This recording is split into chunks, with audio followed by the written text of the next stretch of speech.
Good morning and welcome to day 2 of the Mayflower Constitution Week Conference here at the Center for Constitutional Studies at Utah Valley University in Orem, Utah.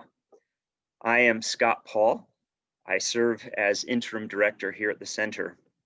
My colleagues and I are thrilled to reflect with you on the Mayflower as we observe the 400th anniversary of her momentous voyage.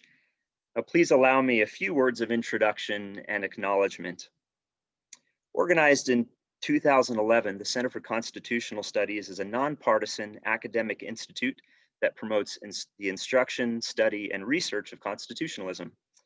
Our mission is to increase constitutional literacy in our local, state, and national communities. We strive to more effectively equip a new generation of citizens and leaders with the broad understanding that is critical to the perpetuation of constitutional government, ordered liberty, and the rule of law. Speaking on behalf of all my colleagues, I express gratitude to UVU Provost, Dr. Wayne Vaught, and UVU President, Dr. Astrid Tumines, for their support of our center. I also thank the members of our advisory board for their invaluable guidance. Specific to this conference, I must acknowledge two key contributors.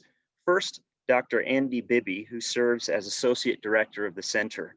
He has been the architect and driving force behind this conference.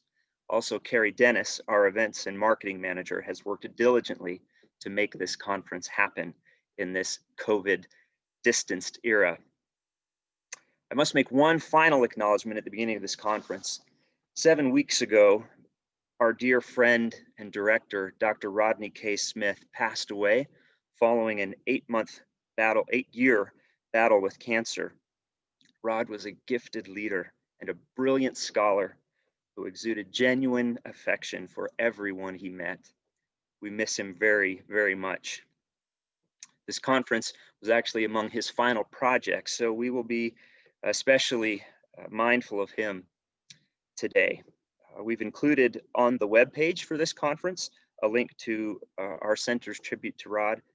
I invite you all to learn a little bit more about him. He was an amazing individual. Now, it's my pleasure to introduce to you the moderator of this session, Dr. Jeff Noakes. Dr. Noakes is a member of the history faculty at Brigham Young University, where he teaches social studies education students. His work focuses on using primary historical sources in the classroom. Jeff is a master teacher and pedagogist. I saw that this summer when the Center for Constitutional Studies launched our Constitutional Literacy Institute for Teachers. In this week-long program, teachers spent each morning studying constitutionalism with Oxford scholars, law school faculty, and judges from the Utah Supreme Court and DC Circuit Court. Then, in the afternoon, Jeff was a featured member of a team of educators that provided pedagogical training and helped teachers adapt the morning's constitutional studies to their classrooms. When Jeff was training, my colleagues and I just sat back and enjoyed watching a master at work. So with that, I give you Dr. Noakes. Thank you, Scott. It's a pleasure for me to be here with you today. I'd like to introduce to you the presenters that we'll hear from.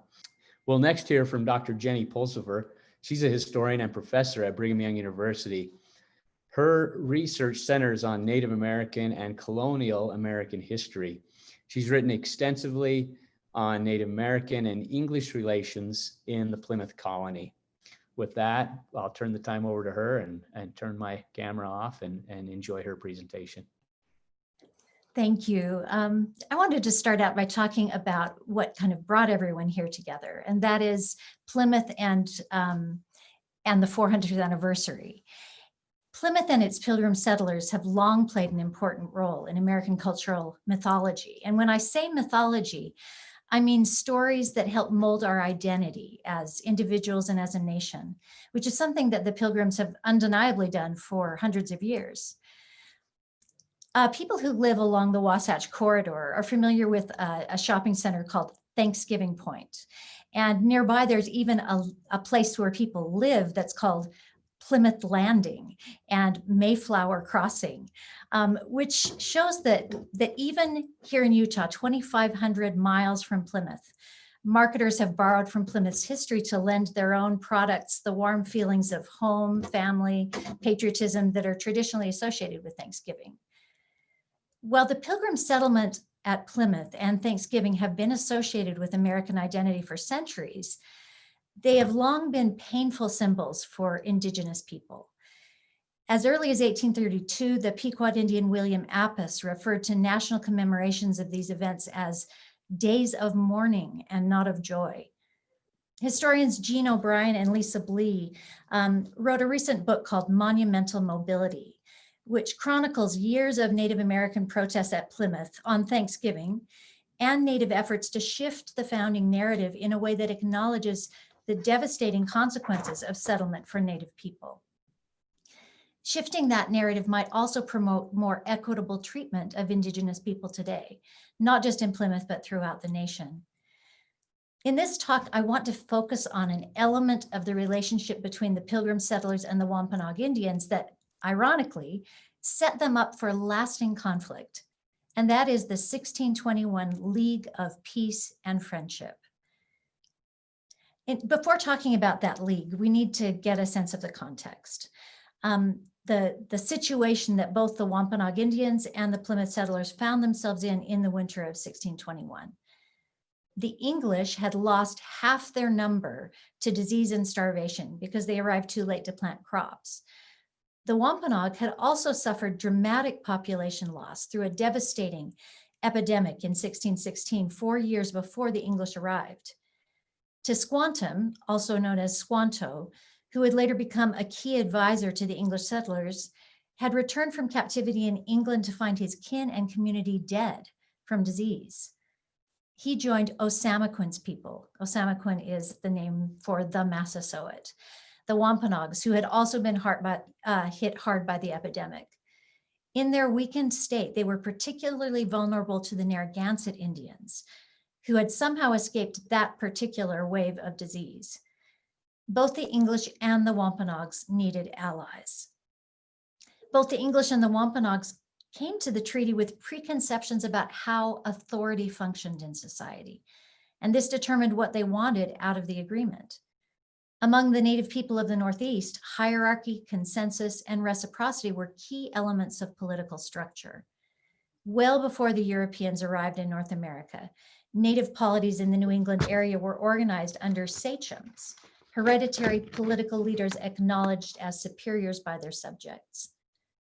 Sachems did not wield absolute power. Consensus also operated within Native polities, as sachems required the consent of counselors and their people for significant actions. If the sachem failed to secure their support, the people could vote with their feet, temporarily or permanently shifting their allegiance to another community. One way that the sachems maintained the loyalty of their subjects and demonstrated their power was through generosity, by redistributing goods they received through tribute or trade. Gift giving, in addition to solidifying a sachem's power and prestige, helped demonstrate friendship, establish obligations, and renew alliances. And this played a vital role in the political life and rituals of Native societies throughout the Northeast. Sachems also offered their subjects protection from enemies. Subjects had reciprocal obligations to sachems, such as the payment of tribute. Sometimes sachems themselves paid tribute to higher or paramount sachems that they recognized as more powerful and from whom they desired protection. Natives of the Northeast signaled the nature of their relationships with each other through selective use of kinship terms. Fathers or uncles were superiors, brethren or friends were allies or equals, and children were inferiors. Among the English, hierarchy and consent and reciprocity shaped leadership as well. English princes and other royalties are evidence of English hierarchy, and they believed that this was of divine institution. But just as among the Native Americans, hierarchy and consent often came into conflict with each other in government. Within a generation of the Pilgrim settlement in New England, disagreements over the relative authority of the king and of Parliament would result in a civil war in England. Plymouth Colony offers a really good example of the opposing imperatives of hierarchy and consent. The Plymouth Company patent, which the English king granted to the Plymouth colonists, gave them the right, at least according to English perceptions, to settle in New England. But in order to govern that settlement, they also needed another legal document called a charter from the king, but they had failed to secure one.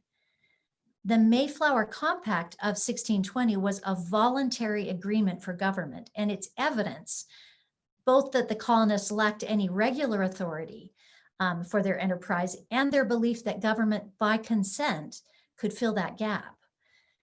Although the Mayflower Compact was a model of government by consent, it invoked the highest earthly authority it could name to lend weight to its binding promises. It did this by declaring that the signatories of that compact were, quote, loyal subjects of our dread sovereign Lord King James, and avowing that even without a charter of government, their colony was undertaken for the honor of our king and country. Plymouth's colonists would follow the same pattern in their dealings with the Wampanoag Indians. They would often invoke the king's name as a way of underlining their own authority and strength. And this undoubtedly explains why King James's name appears at the bottom of that treaty, testifying that he was going to be an ally of the Wampanoag Indians. While the idea of paying tribute was familiar to the English from their reading of the Bible and European history, only vague symbolic remnants of the practice persisted among them, such as the king's requirement listed on colony charters that 1/5 of the gold discovered in the colonies should be paid to him. This may account for the fact that none of the early English colonies in North America initially demanded tribute from surrounding Native Americans. So with this kind of background, let's talk about some of the specific aspects of this 1621 treaty. For the most part, the treaty was reciprocal. We would like to think that this was because the Plymouth colonists were fair-minded people who respected Native sovereignty. However, both the commonly held cultural and political ideologies of the time and the colonists' behavior towards the Native people once they had become much stronger argue against that being the explanation. English political and cultural thinking predisposed the English to believe that they had the right to exercise authority over the natives of the land that the king had granted them by patent. According to the English, when Native American nations compacted with them and acknowledged themselves subjects of the English king, they placed themselves under the English, with the king at the top, followed by magistrates, deputies, town selectmen, fathers, mothers, and children. While the English used the term subject for both themselves and native people, which implied an equality, they insisted that subject status was mediated through them, making local English authorities superior to the king's native subjects. Furthermore, many English believed that the native people were at a lower level of civilization than themselves and therefore deserved subjection. While the English belief that Native Americans were inferior to them informs the dealings of Plymouth and later Massachusetts with the native people in the 17th century, there's evidence that the Wampanoags did not see their position in relation to the English as inferior at all. The terms of the 1621 League of Peace and Friendship did not make English assumptions of superiority over the Wampanoags clear. It could just as easily be read as an alliance of equals as a submission of one people to the other. In fact, an alliance is precisely how the Wampanoags seem to have interpreted it. And this initial interpretation reverberated through their dealings with the English for generations. In that first treaty between natives and English in New England, Plymouth leaders addressed the Wampanoag sachem Osamoquin as friend and ally of King James, a signal, perhaps unintentional, to the Wampanoag that their relationship with the English was one of equality. The Plymouth colonists further reinforced this perception by their choice of language and their actions in dealing with them in the years that followed the treaty. Its original stipulations included reciprocal language, which implied equality, though some notable exceptions existed, such as the clause that demanded that the Wampanoags send any offender to the English that we might punish him, but failed to offer to send English offenders to them in return. The historical record makes it clear, however, that Osamoquin assumed that reciprocity applied to every aspect of the treaty, whether it was stated or not. For instance, when Squanto was suspected of wronging the Wampanoag people specifically, Osamoquin sent to the English and demanded that they turn Squanto over to him for judgment. When Plymouth's governor resisted, Osamoquin protested, saying he demanded him as being one of his subjects, whom by our first articles of peace we could not retain. And when the English displayed guns to honor their visitors, they said, when native people came to see them, the Wampanoags protested that it went against the treaty, even though the treaty actually only said that the native people could not carry weapons when they came to visit the English. It's also significant that the English demanded no tribute of the Wampanoags, which was a signal that they were not seeking subjection, but friendship. Indeed, when Edward Winslow and several other Plymouth colonists went to visit Osamoquin 4 months after the treaty conference, they took presents, as allies would, and they acknowledged that they did this in order to bind him the faster unto them. It's notable that throughout this period, Winslow and other Englishmen in contact with the Wampanoags used the term friend, not subject, to describe their relationship with them. Plymouth's failure to demand tribute may have encouraged some native people to assume that only the king, not the local English, had the right to anyone's subjection.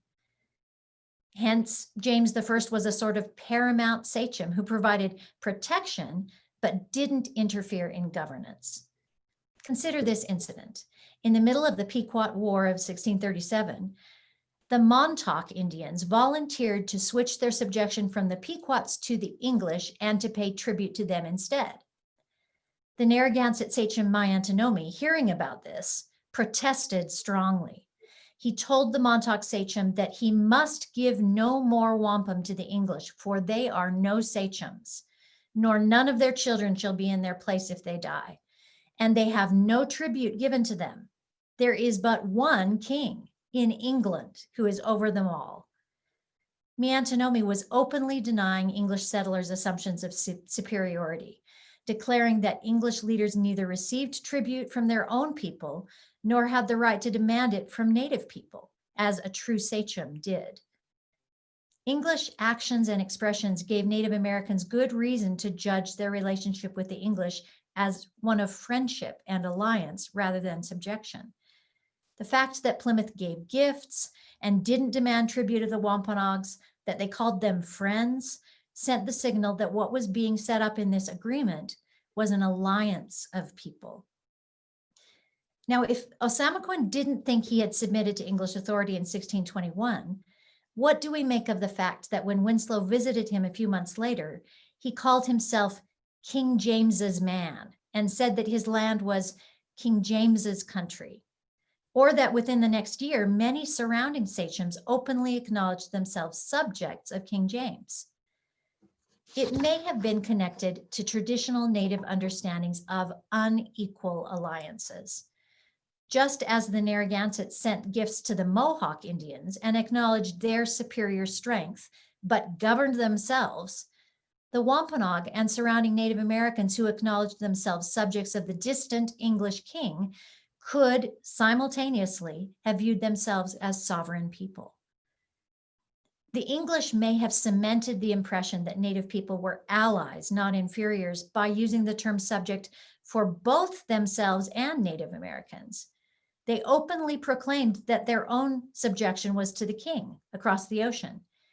If Native people too were subjects of the king, that put them on the same level with local English, not a lower one.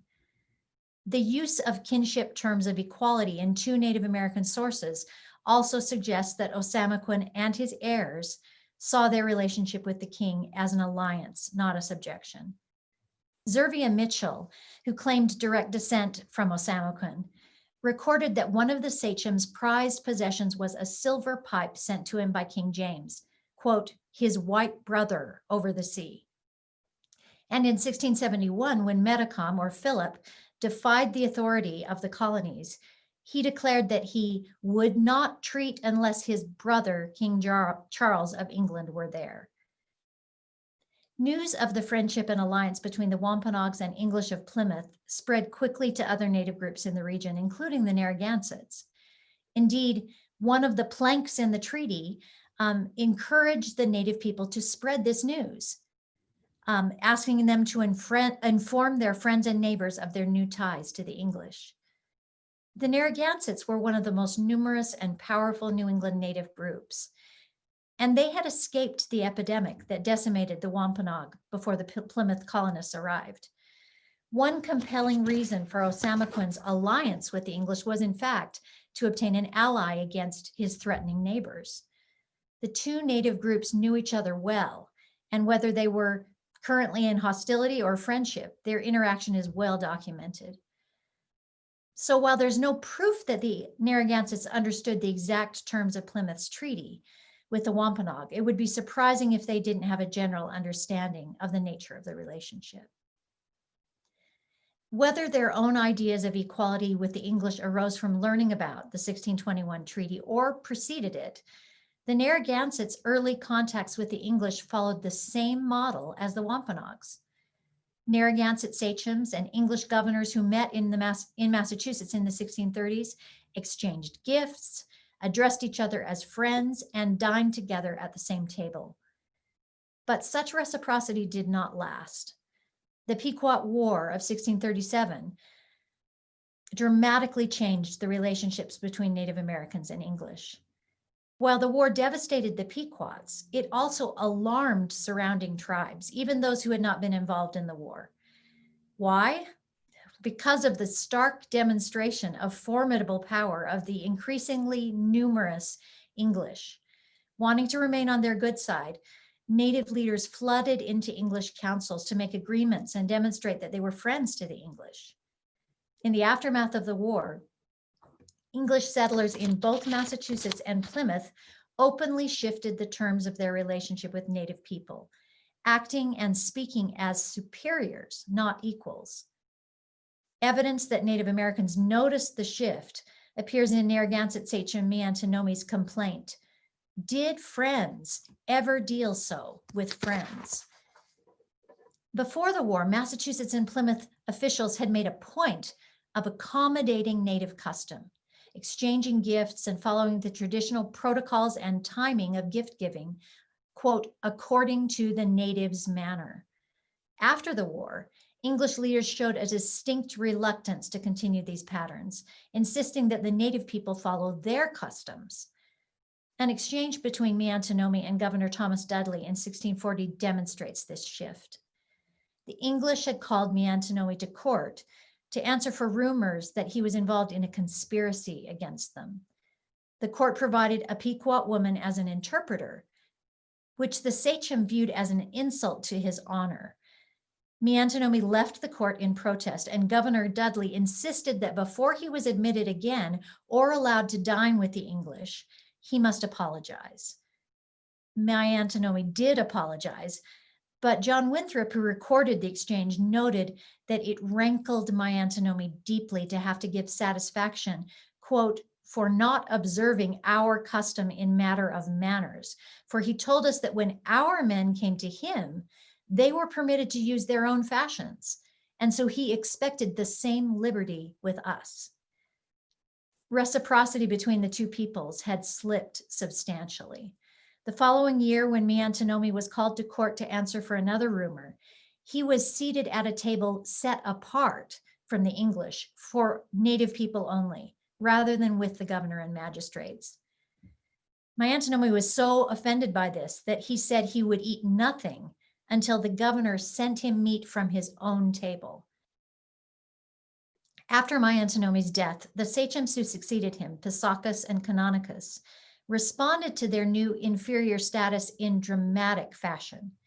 In 1644, they submitted themselves directly to King Charles I.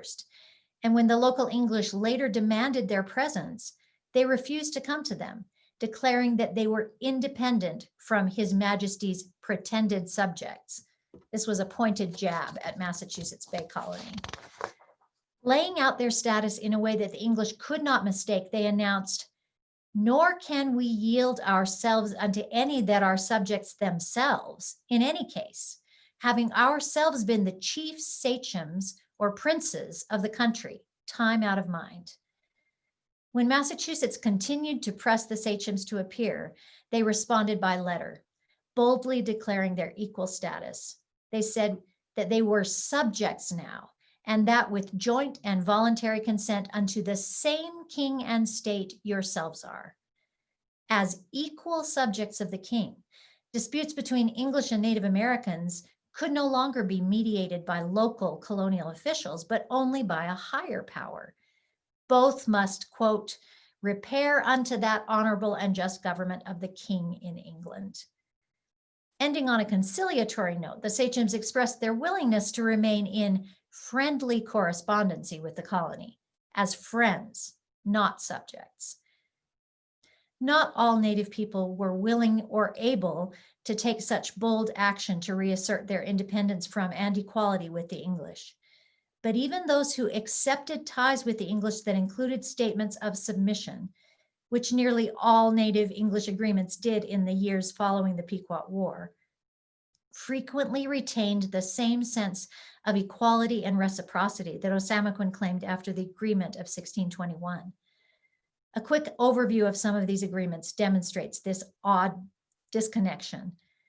In 1644, 5 Massachusetts Indian sachems around Boston submitted to the English government. At the colony's urging, the sachems agreed to put ourselves, our subjects, lands, and estates under the government and jurisdiction of the Massachusetts. A year later, Passaconaway, the sachem of the Penacooks, submitted to the English on terms that the colony leaders described as friendship, amity, and subjection. The terms of these submissions seem quite clear. The Native Americans were under the government and jurisdiction of the Massachusetts. But again, like Osamoquin, Native people seem to have interpreted submission as something closer to equality than subjection. John Winthrop described his agreement with Passaconaway in this way: "We did not receive them in as Confederates, but as subjects." However, Passaconaway seems to have seen it differently. Even 40 years later, his grandson, Kenkamegas, described his grandfather's agreement as a good covenant. They were friends always.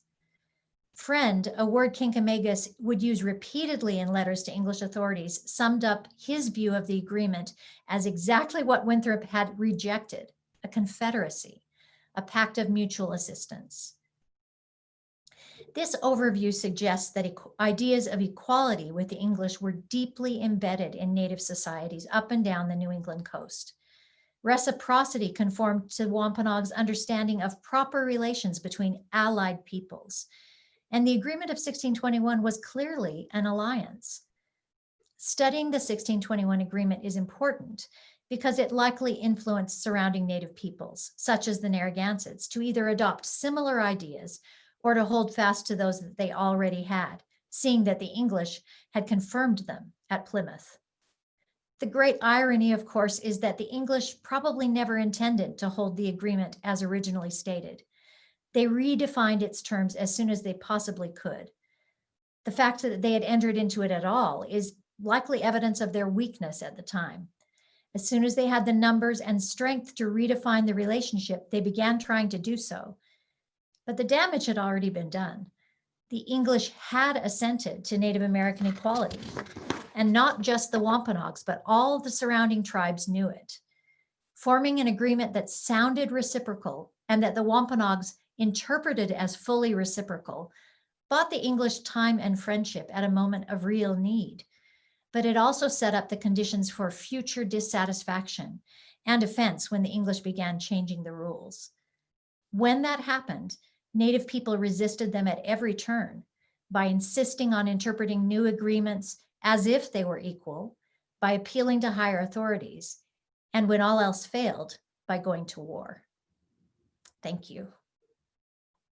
Thank you, Dr. Pulsipher, for that presentation. And once again, I hope that you that observed that, I hope you had the opportunity to pay attention to the way that she laid out her argument and use the evidence to support that. Not only was it is a fascinating story, but also a well-argued interpretation.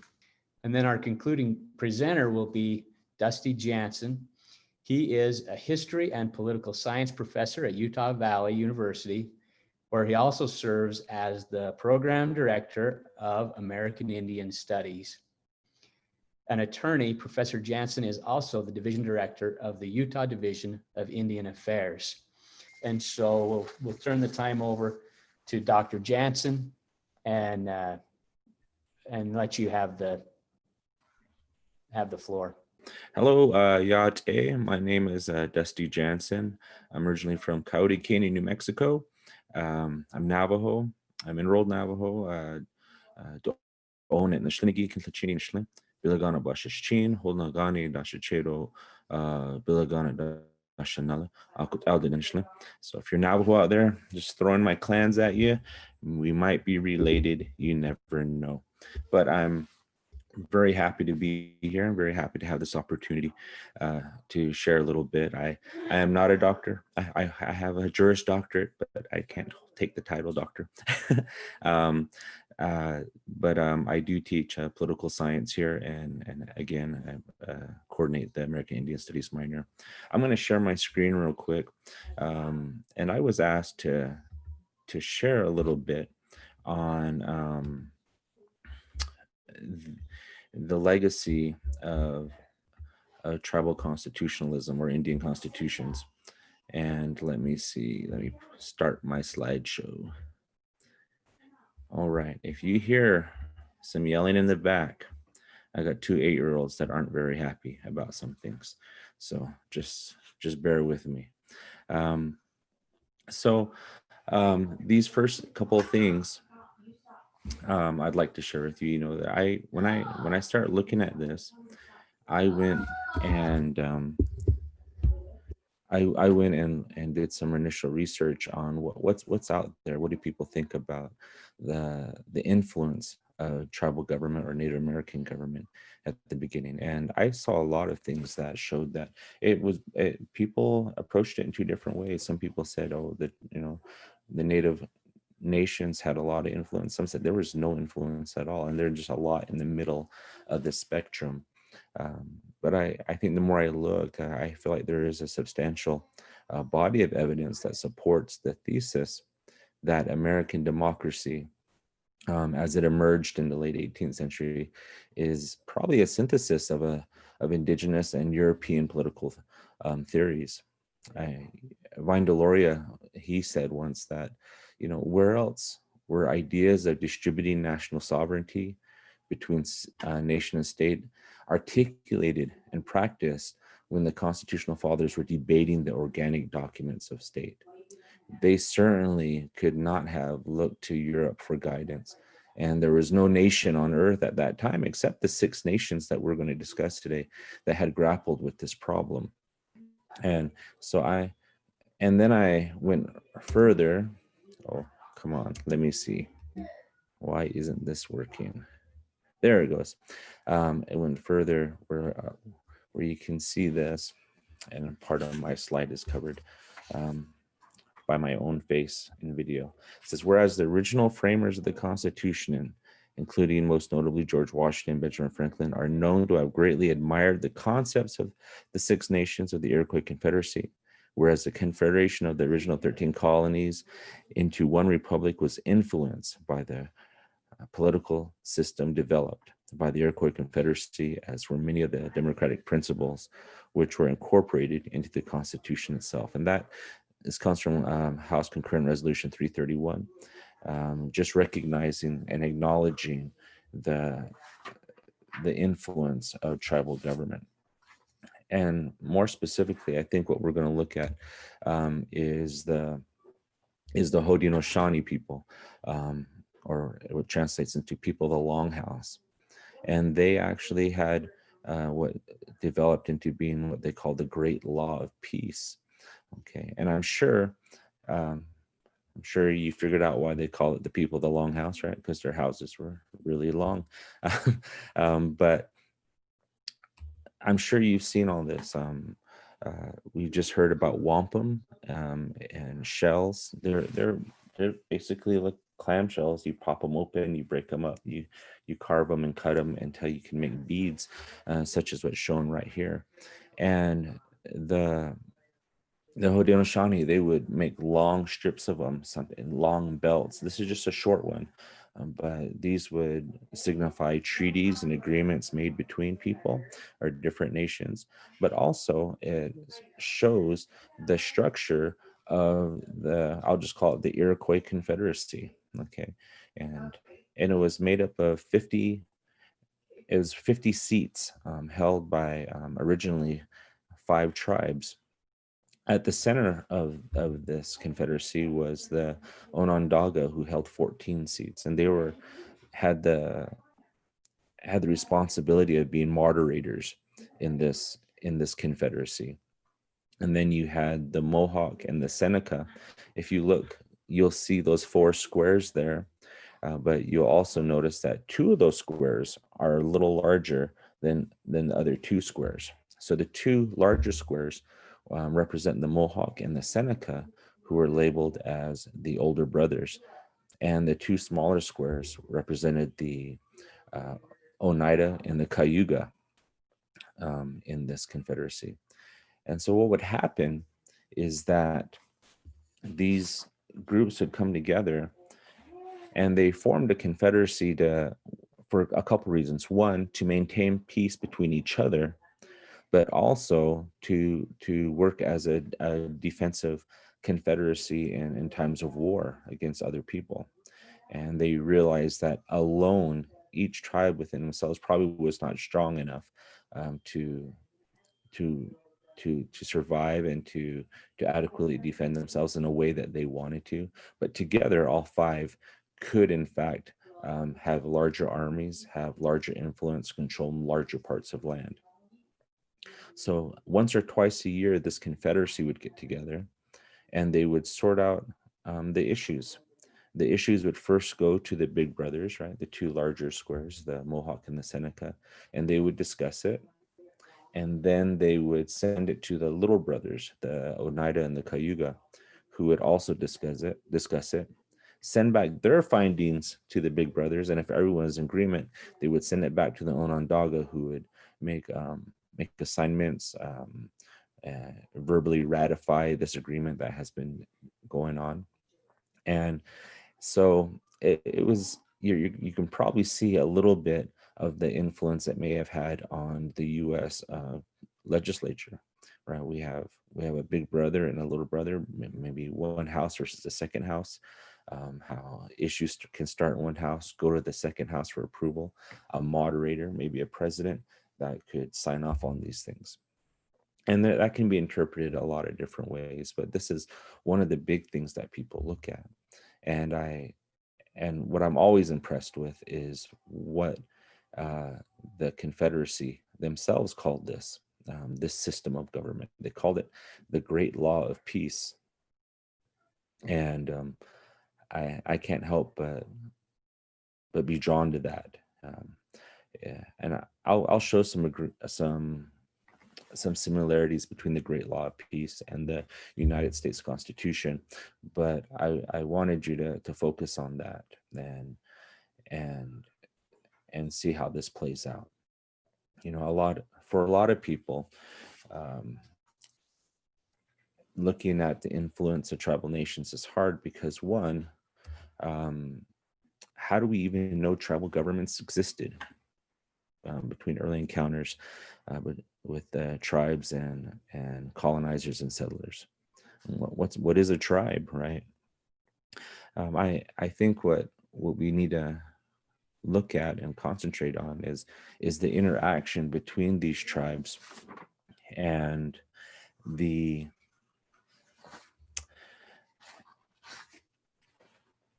agreements that came about. right away, when people were landing on the shores of what we call the United States today, the people that came in recognized tribes as a people, one, but they also did something that was very important.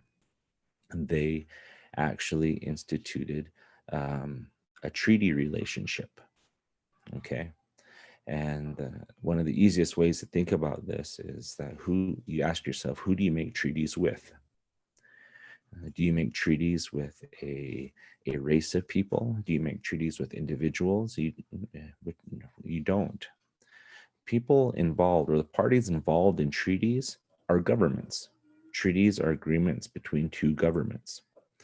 So right away, the people landing on these shores recognize that tribes and these tribal communities were in fact political entities and then operated in governmental form.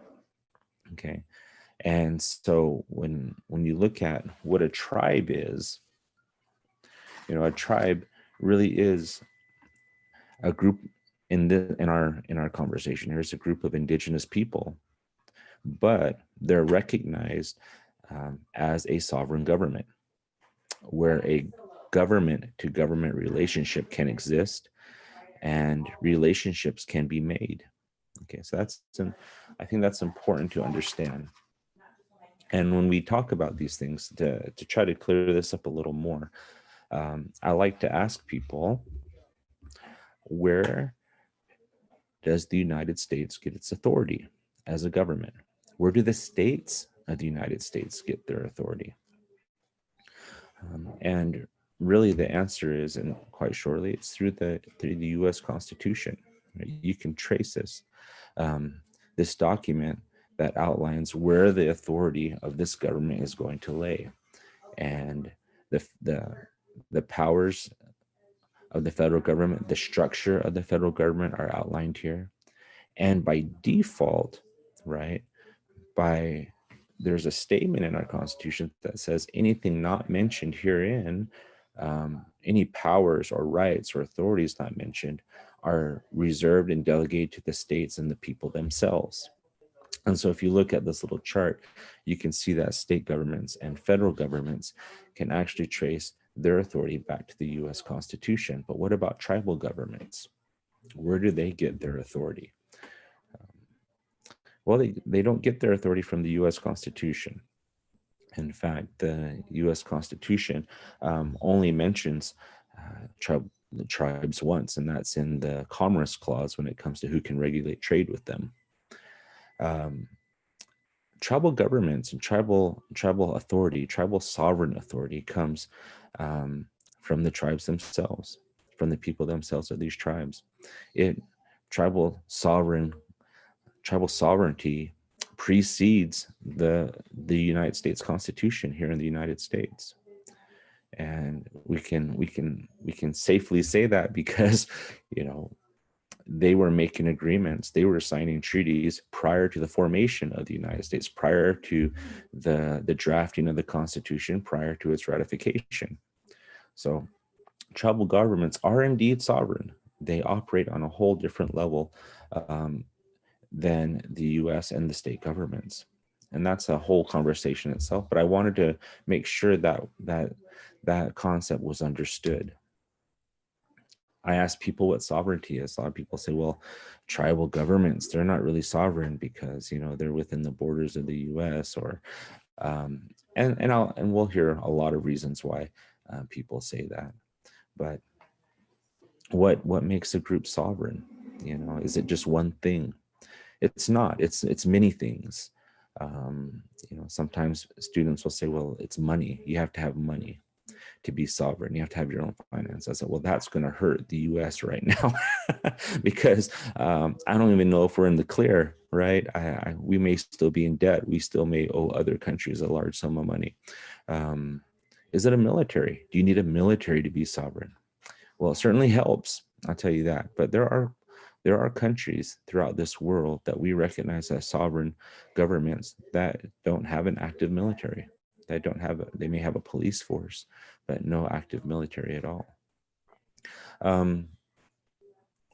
Is it absolute power? Probably not. I mean, even looking at the US Constitution, it straight up recognizes that there are powers delegated to the states and to the people. So that there's a split in power there. Okay. Is it absolute independence, right? Does the USA have absolute independence? Ask yourself that question. Is the US completely energy independent? Do we have trade independence? Do we have manufacturing independence, technological independence, military independence, resource independence, agricultural independence, economic independence? In many respects, the US is dependent on other nations for these things. But you rarely hear anyone say that there's any doubt of US sovereignty. But applying these same questions, they'll say tribal governments are less sovereign, are not sovereign at all, when our own country, the United States itself, cannot meet those same tests. So maybe it's not absolute independence, maybe it's not absolute power, but what makes sovereign, not just their ability to make laws and be ruled by them, not just having that final say, but the defining aspect of sovereignty is the ability to form relationships with other sovereigns.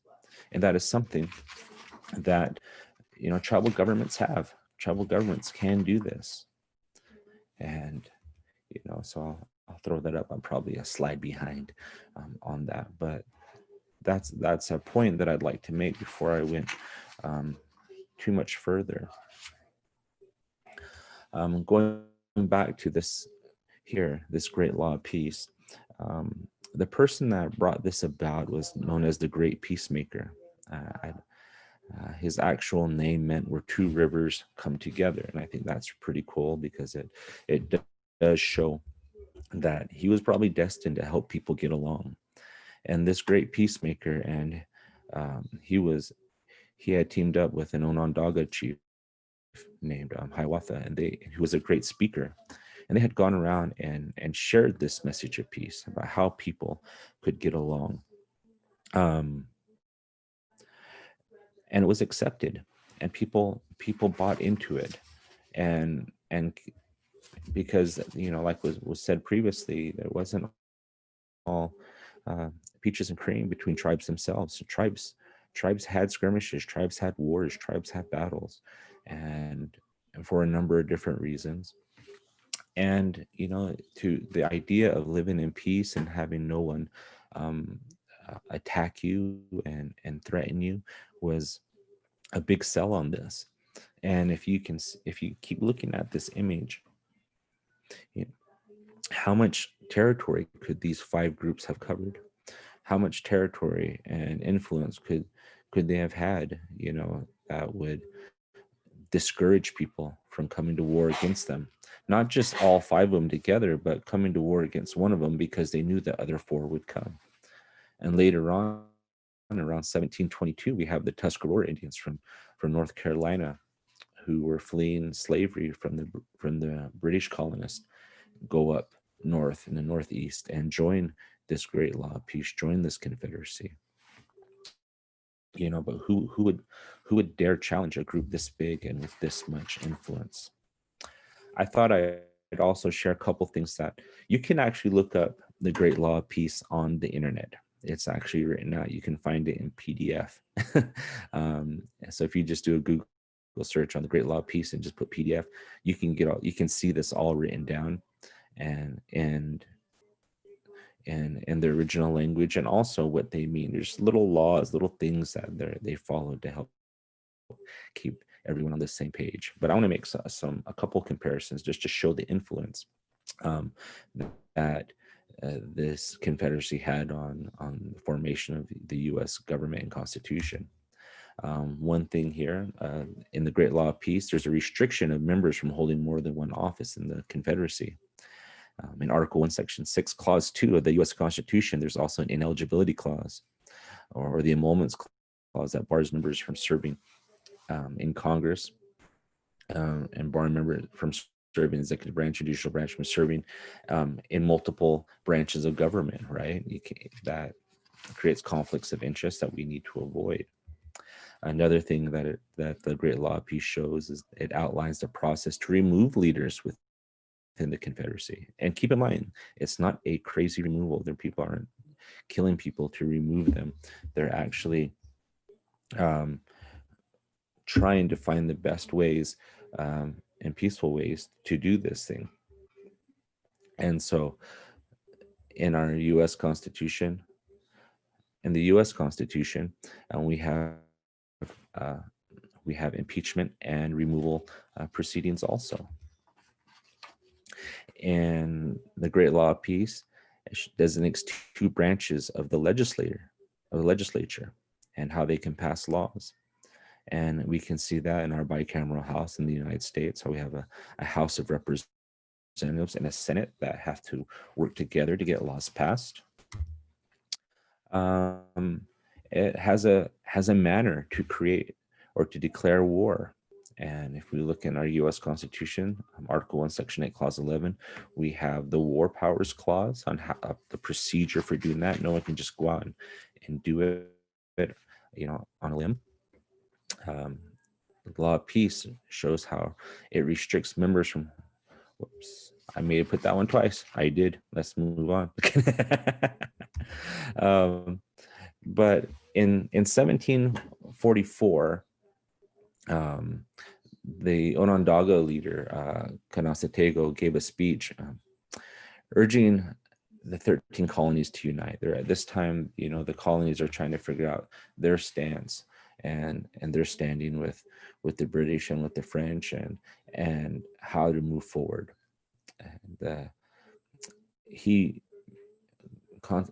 Kanasatego, he, as an Iroquois, he said, he gave this talk at the Treaty of Lancaster that, they recommended a union and an agreement between, he says, between you, our brethren, right? He's talking to the colonies of the US. He said, never disagree, but preserve a strict friendship with one another, and thereby, as well as we, will become stronger. He goes on to say, our wise forefathers established a union and amity between the 5 nations, and this has made us formidable. This has given us great weight and authority with our neighboring nations. We are a powerful confederacy, and by your observing the same methods our wise forefathers have taken, you will acquire fresh strength and power. Therefore, whatever befalls you, never fall out with one another. And he goes on to use a metaphor of how one arrow alone can be broken, but a bundle of arrows cannot. And this is seen in the Great Seal of the United States with the 13 arrows and being grasped by the eagle.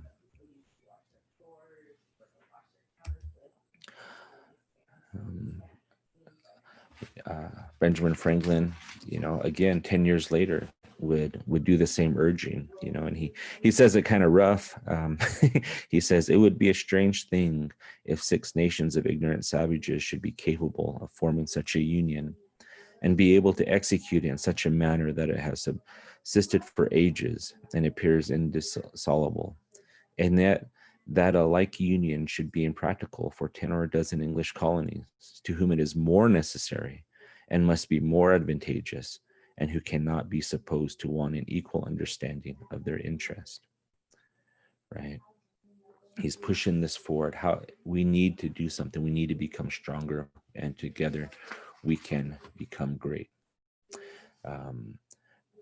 But I'm very appreciative of the influence of the tribes on the east side of the United States, and for their influence. I think it can be shown fairly easy that their influences was strong. But I want to get back to what this was originally called. This was called the Great Law of Peace, and where I grew up, we have this thing. It's called Naabik'iyati, and it means to talk it out. And that's basically what the Great Law of Peace was. It's sitting down and putting things aside and talk about things, finding those things you agree on, and then finding solutions to the things that you don't. And if you don't find those solutions today, maybe you need to talk a little bit longer and you'll find those solutions later. Peacekeeping, peacemaking, the emphasis here is on resolution rather than punishment. It's on resolution rather than violence. And I think that's something that we should also adopt as the United States government, not just abroad, but within our own borders, within our own governments, and something that we can do. I put Treebeard's picture here, if you don't, because I watched Lord of the Rings an awful lot, and he reminds me of one of my Lakota friends from Montana. But Treebeard says something in Lord of the Rings. He says, if it's worth talking about, it's worth taking a long time to talk about it. And that's basically the essence of Naabik'iyati. They talk it out and make sure things work. One of my favorite things I like to share with people, it comes from Wilma Mankiller. She was the first female president of the Cherokee Nation. She says there's a direct link between public perception and public policies. How we see things influences the way we address them. And I hope by these talks, these presentations that are being shared with you, and by this short presentation of the influence of tribal government on the formation of the U.S., that you'll see Native people in a different way, that you'll see tribal governments in a different way, and that you'll see the intricacies within the uniqueness and the goodness and all the positives that it holds, that you'll approach in a different way if you ever have to work with tribal governments. In Iroquois society, leaders are encouraged to remember 7 generations in the past and to consider 7 generations in the future when making decisions that affect people. And I think that's something that we should all do. We should all look forward to and carry forward in all things political and just in your life. Make sure you're making good decisions. And I'll end there and stop my share, and just thank you for your time, and I'll wait for your questions towards the end. Thank you, Dusty. Thank you for helping us see how these ideas that seem to have happened so long ago, what feels like so long ago, really have such relevance today. What a great presentation and what a great perspective on the things we're talking about. There have been a number of questions that have been submitted, and so I'd like to invite all of the panelists to join back in now through video and audio. And let's start with, I think this question would be appropriate for all of you to respond to. Was the violence between the natives, the indigenous peoples, and the colonists inevitable, or are there ways that it could have been avoided? I guess I'll jump in too. I agree with that completely, that we don't like to see things as inevitable. And I think there were many things that could have made this different. One of the big things that really would have changed the relationship is if those epidemics that we believe may have killed as many as 90% of Native people, if those had not occurred, that would have forced the Europeans who came to North America to deal with Native peoples in much more equal ways, just because of their their equal strength. And in fact, we see that in areas where English or French population remained small, or at least equal in comparison to Native populations, their relations remained much more reciprocal for a much longer period of time.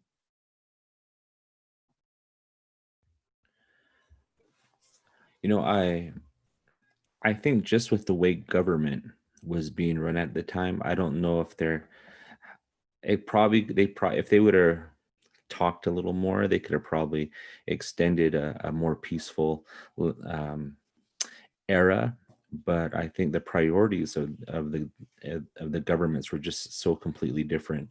You know, the European kingdoms, European governments were very top heavy, and when it came to financing their government, they didn't have a lot of natural resources on their own. Their government was colonial. It was going out, it was finding resources to bring back.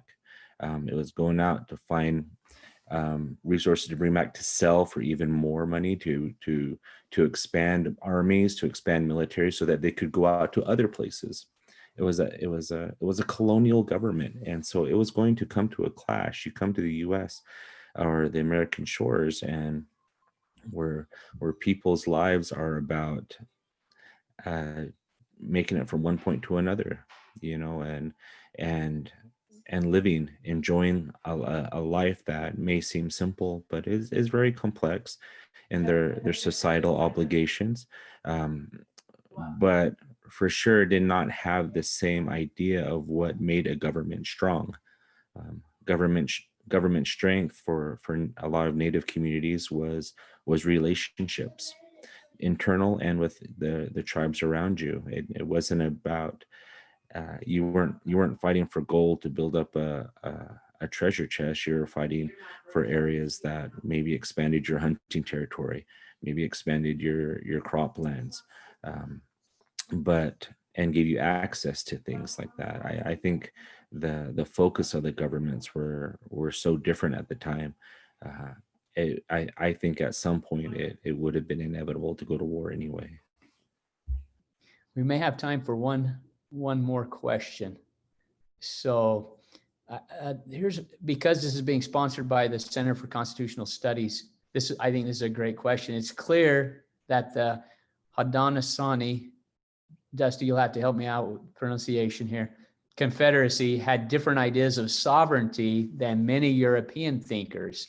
Did they have any ideas of natural law or something that they founded their sovereignty, something else that they based their sovereignty on?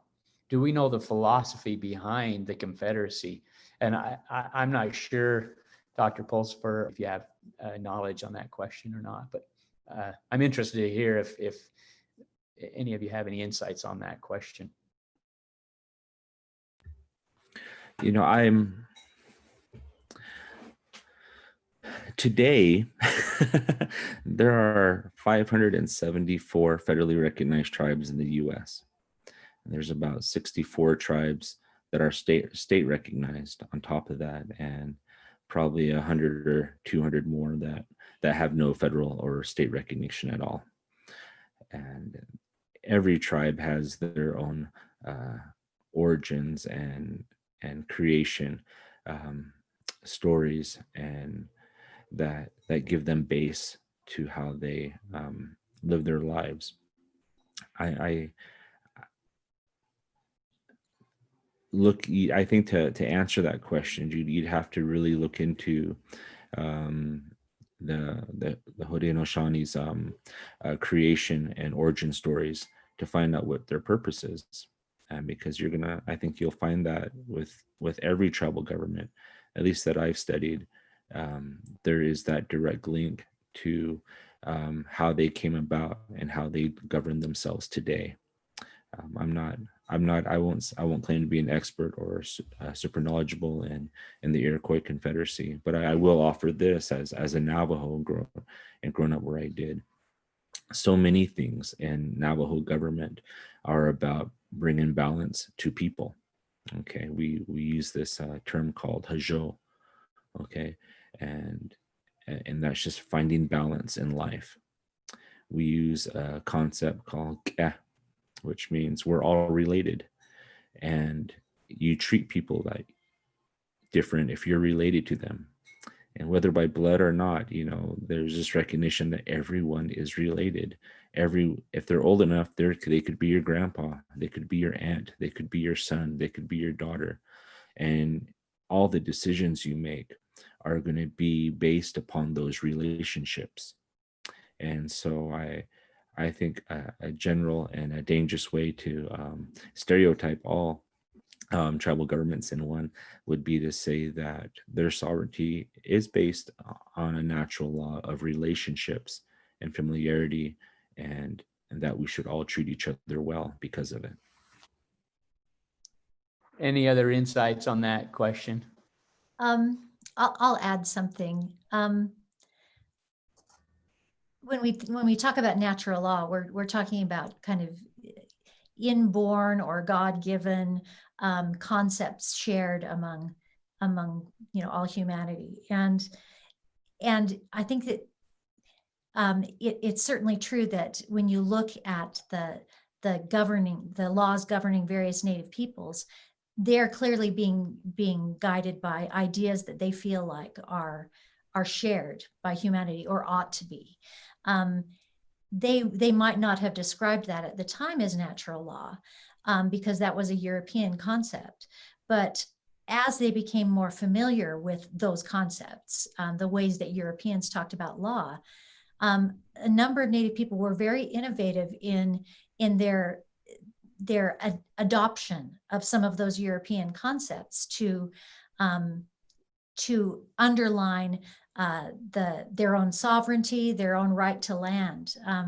A number of the Nipmuc people that I've been studying in 17th century Massachusetts did that, actually using the term natural law to defend their right to land that was being encroached on by English peoples. So of course they had their own concepts of what was right, but they were also quick to understand and use those European concepts.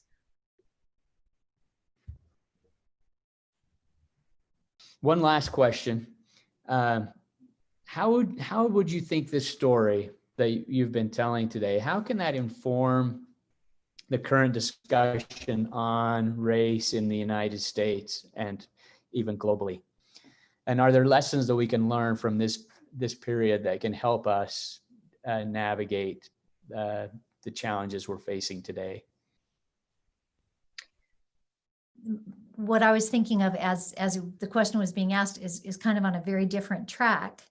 And I had been looking in the chat, and someone had asked about the recent Supreme Court ruling that Justice Gorsuch ruled in about the sovereignty of Native jurisdiction in Oklahoma. And at the end of that ruling, he said, at the end of the Trail of Tears, there was a promise. And he was referring to the fact that many of these Native people in their treaties with the United States government had been promised certain things that had then been forgotten or deliberately ignored.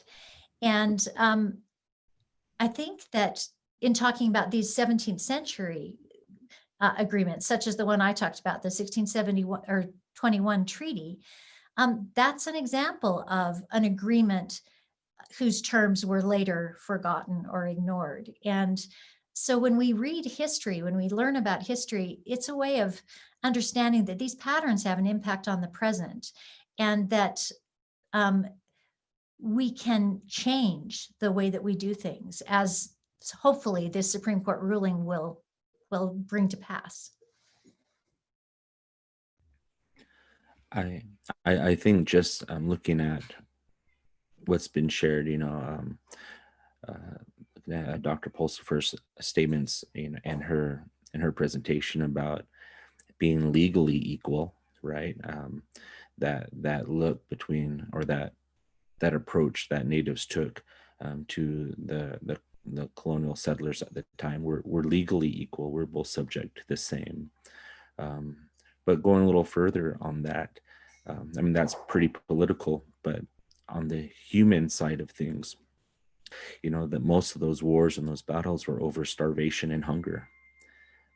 It's very human. It's a very human thing, an argument to make. And I think what we can learn from, all these presentations is that, whether you want to accept or acknowledge the idea that we're all related, we can certainly accept and acknowledge that we're all humans, and that most problems we see as political, or that are at least classified as political, can really be reframed and seen as human.